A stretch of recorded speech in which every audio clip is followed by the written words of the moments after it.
कौन कहता है आसमान में सुराग नहीं होता, एक पत्थर तो तबीयत से उछालो यारो। किसी महापुरुष ने ये बात कही थी और आज ये भाई ने ये बात सच साबित करके दिखाई है।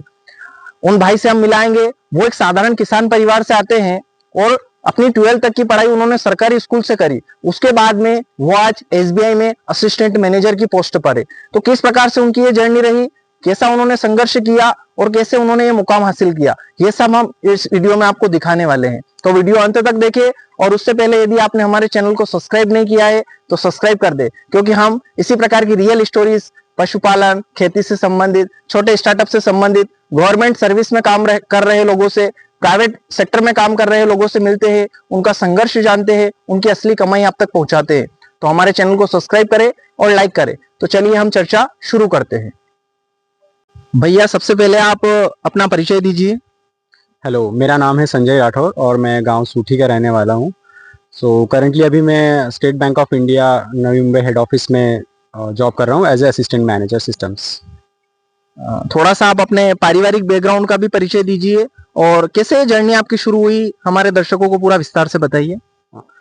पारिवारिक बैकग्राउंड का तो शुरुआत से सारे फैमिली मेंबर्स खेती ही करते हैं। अभी भी खेती हमारे पास है और अभी भी ऑनगोइंग है। फैमिली में ज़्यादा मतलब एजुकेशन इतना था नहीं, लेकिन उन्होंने मुझे एजुकेट करने में काफ़ी हेल्प करी है। मतलब सारा कंट्रीब्यूशन उनको ही जाता है। फैमिली बैकग्राउंड तो मेरा किसान परिवार से ही रहा है ओवरऑल। और अभी मैं फर्स्ट फैमिली मेंबर हूँ जो अभी करंटली बाहर निकला हूँ गांव से और शहर से पूरा। भैया ने जो है 12th तक की पढ़ाई सरकारी स्कूल से करी है, तो हम इसके बाद की जर्नी इनसे जानना चाहेंगे। इन्होंने अभी तक का बताया है कि किसान परिवार से हैं और परिवार में जो है पहले गवर्नमेंट सेक्टर में काम करने वाले व्यक्ति है। तो 12th के बाद में कैसे आपके मन में विचार आया और किस प्रकार से जर्नी शुरू हुई, मतलब सबसे पहले आपने किन किन क्षेत्रों में गए, क्या किया, वो सारा कुछ आप हमें विस्तार से बताएं। हाँ, 12th के बाद मेरा इंजीनियरिंग करने का प्लान था। तो उसके लिए जो हमारे स्टेट्स में एंट्रेंस एग्ज़ाम होती है, बहुत सारी पहले होती थी पीईटी वगैरह। उसके बाद जब मेरा 12th का टाइम आया तो पीईटी की एग्ज़ाम बंद हो चुकी थी जो स्टेट के इंजीनियरिंग कॉलेज में एडमिशन लेती थी। उसके बाद फिर जेई का प्लान था कि जेई की प्रिपरेशन करेंगे, आईआईटी जेई की। तो उसके लिए हमने फिर गांव से बाहर निकल के ड्रॉप लेके कोटा जाकर तैयारी की 1 साल। और फिर वहीं पे मतलब प्रिपरेशन के टाइम पे ही साल भर तक प्रिपरेशन करी। दोनों 11th-12th का कोर्स जो है वो वहाँ पे कंप्लीट करवाया उन्होंने कोचिंग इंस्टीट्यूट ने। रेजोनेंस करके कोचिंग इंस्टीट्यूट है वो मैंने ज्वाइन किया था। उसके बाद वहाँ की एग्ज़ाम होने के बाद उसके रिजल्ट्स आए और काउंसलिंग हुई और मुझे इंजीनियरिंग कॉलेज में सागर गवर्नमेंट इंजीनियरिंग कॉलेज में एडमिशन हुआ मेरा। उसके बाद इंजीनियरिंग कंप्लीट हुई 2020 में, 2020 में। फिर आया कोविड का टाइम, तो काफ़ी अनसर्टेन था सबके लिए, बहुत ज़्यादा अनसर्टेन था। तो कोविड में मैं घर आ गया था, जैसे कि फाइनल सेमेस्टर की एग्ज़ाम्स जो थी वो मेरी बची थी और मैं 2 मार्च 2020 को आ गया था घर पे।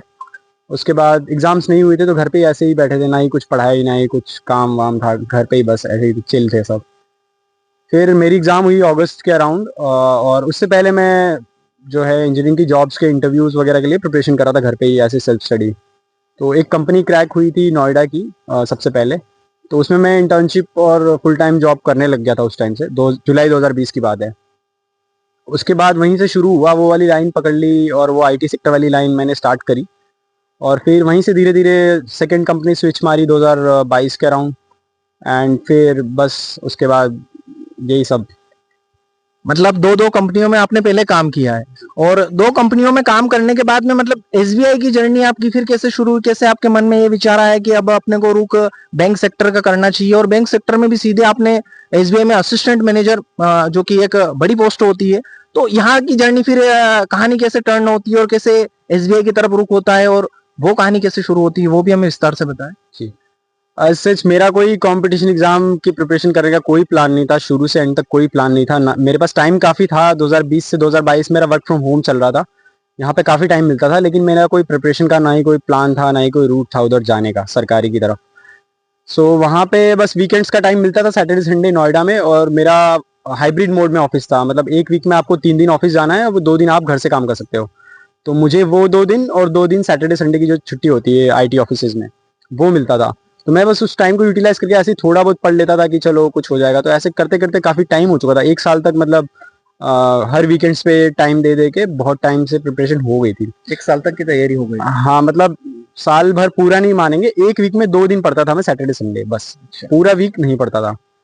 तो वही तैयारी थी, बस बेसिक सारे क्लियर उसी में हो गए थे। उसके बाद एक एसबीआई का स्पेशलिस्ट का रिक्रूटमेंट आया था, तो फिर मैंने वो फॉर्म भरा और फरवरी में एग्ज़ाम हुई उसकी, और आई थिंक मई या जून के आसपास रिजल्ट आया था। उस टाइम इलेक्शन चल रहे थे 2024 में, तो वो रिजल्ट आया। उसके बाद वही फिर वहाँ की ज्वाइनिंग प्रोसेस और इधर से रेजिग्नेशन देके, तो ऐसा कोई मेन मोटिव प्रिपरेशन का नहीं था, बट मेरे को सब्जेक्ट स्ट्रॉन्ग करने थे। मुझे लगा था कि कहीं ऐसा ऑप्शन आएगा हमारे लिए स्पेशलिस्ट की पोस्ट के लिए, तो मैं अपना बेस्ट दे सकूँ उसमें।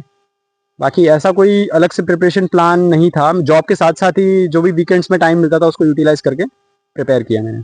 जैसा कि भगवान कृष्ण ने गीता में कहा है कि कर्म करो फल ऑटोमेटिकल मिल जाएगा, तो आपने सिर्फ कर्म किया, प्रिपरेशन करी, और आपको भी पता नहीं था कि एसबीआई में आप जो है असिस्टेंट मैनेजर बन जाएंगे, और आप बन गए।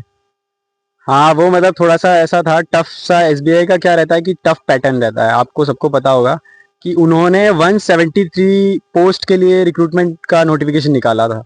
170 के बाद उन्होंने रिटर्न एग्जाम में सिर्फ 99 लोगों को इंटरव्यू के लिए बुलाया, बाकी लोगों को उन्होंने फेल कर दिया, क्योंकि उसमें उन्होंने 60% क्राइटेरिया रहता है। मतलब उनके अकॉर्डिंग आप 60% क्वांट रीजनिंग और एप्टीट्यूड और अपना जो टेक्निकल सब्जेक्ट है, इसमें आप अगर स्कोर नहीं करते हो तो उनके हिसाब से आप डिस्क्वालीफाई हो।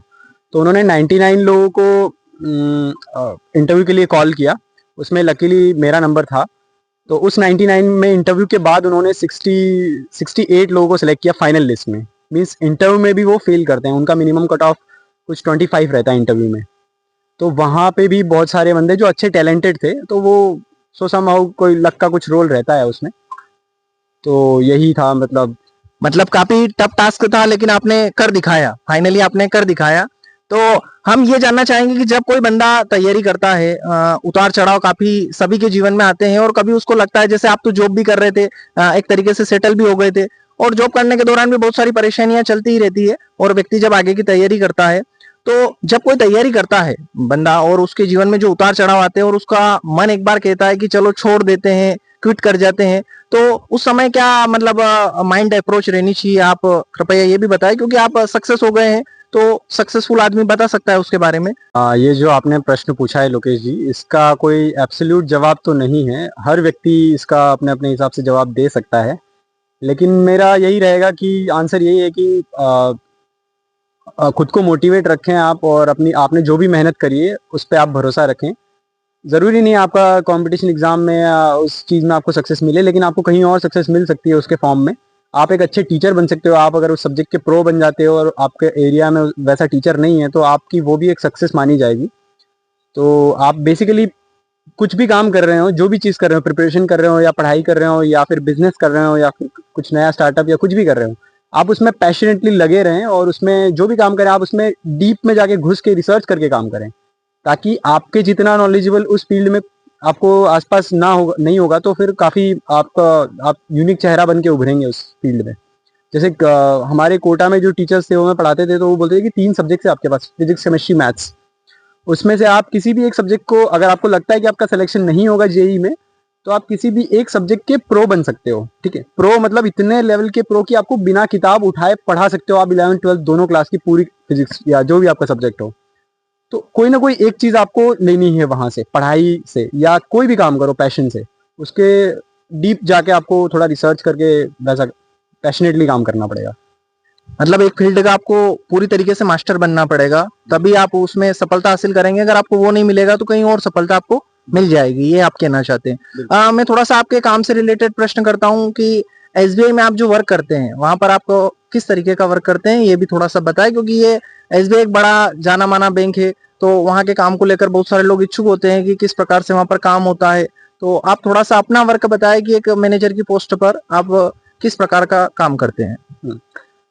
स्टेट बैंक में या किसी भी बैंक में बेसिकली 2 टाइप की पोस्ट होती है, एक स्पेशलिस्ट की होती है और एक जनरलिस्ट की होती है। ठीक है, तो जो आपके जो ब्रांचेज होती हैं आसपास की नियर बाय स्मॉल टाउन या फिर जो भी सिटी वाइज या रीजनल ऑफिसेस हो गए या लोकल हेड ऑफिस हो गए, जैसे भोपाल में हमारा एलएचओ है, तो उन ब्रांचेज में जनरलिस्ट स्ट्रीम वाले बंदे पोस्टेड होते हैं।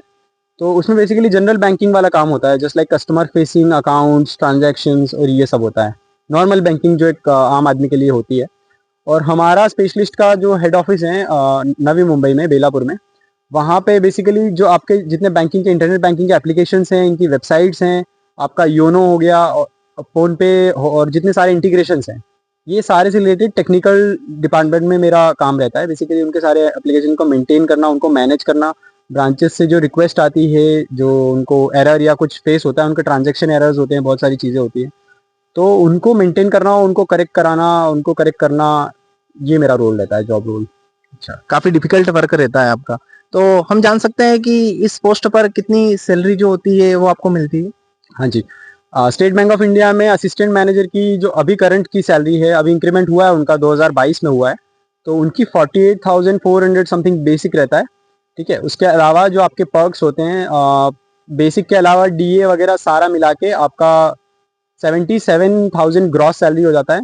उसके अलावा ग्रॉस के बाद आपका एनपीएस में कंट्रीब्यूशन होता है और प्रोविडेंट फंड में कंट्रीब्यूशन होता है, तो 10,000 वहाँ से डिडक्ट हो जाते हैं, तो अप्रॉक्सीमेटली 66,000 आपकी सैलरी वहाँ से नेट बन जाती है। उसके अलावा जो अलाउंसेस होते हैं, जैसे पेट्रोल अलाउंस मिलता है 55 लीटर पेट्रोल, और आपका न्यूज़पेपर अलाउंसेस और ऐसे 10-20 अलाउंसेस, 10-12 अलाउंसेस मिलते हैं, सब मिला के आपका 11,600 कुछ हो जाता है। तो 66,000 प्लस 11,600 प्लस आपका एचआरए या लीज अमाउंट रहता है।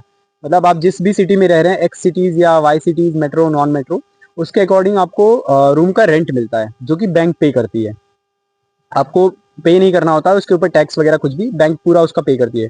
तो करंटली इंडिया में सबसे हाईएस्ट जो लीज अमाउंट है, जो रेंट अमाउंट है, वो स्टेट बैंक ऑफ इंडिया का है, और वो 37,000 है मुंबई के केस में। ठीक है, अगर आप किसी दूसरी सिटीज में होते हैं, जैसे कि इंदौर हो गया, तो वहाँ पे उनका 24,000 समथिंग कुछ है।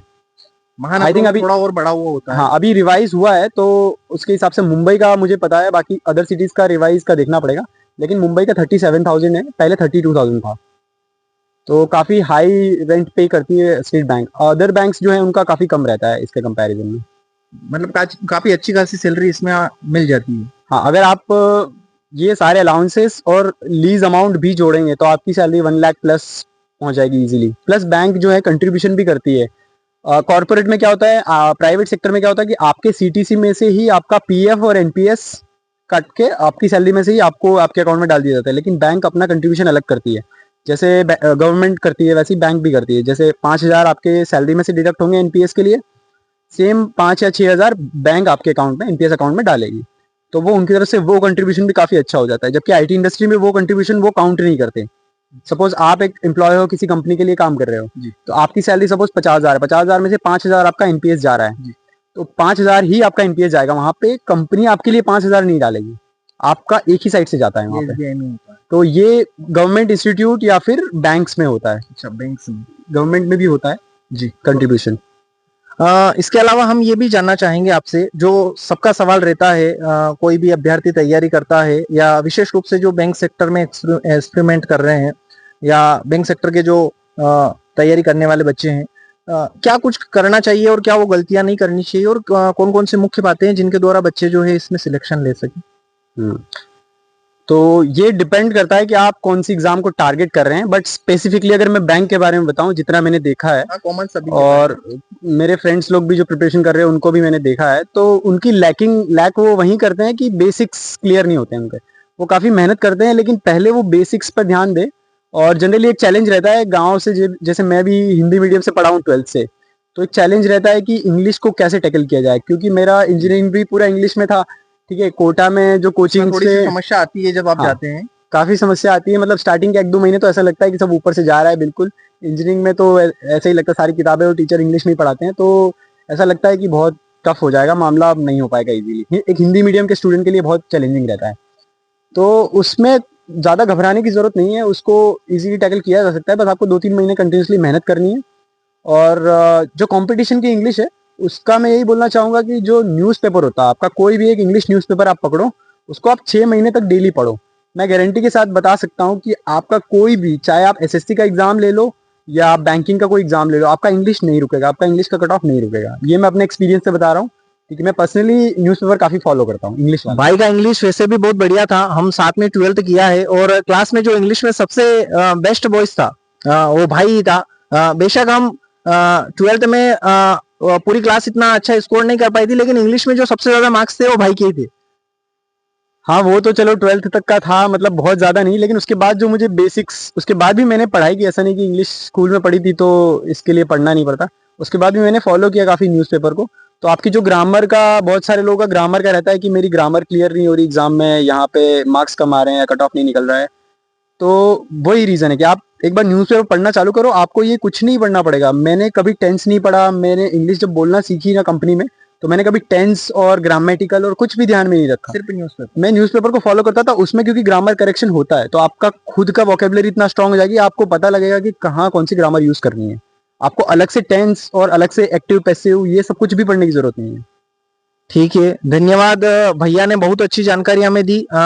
इन्होंने अपने काम से रिलेटेड और आपके लिए भी प्रेरणादायक बहुत सारी बातें इस वीडियो के अंतर्गत बताई है। तो हमारे भाई का बहुत बहुत धन्यवाद, इन्होंने अपना समय दिया।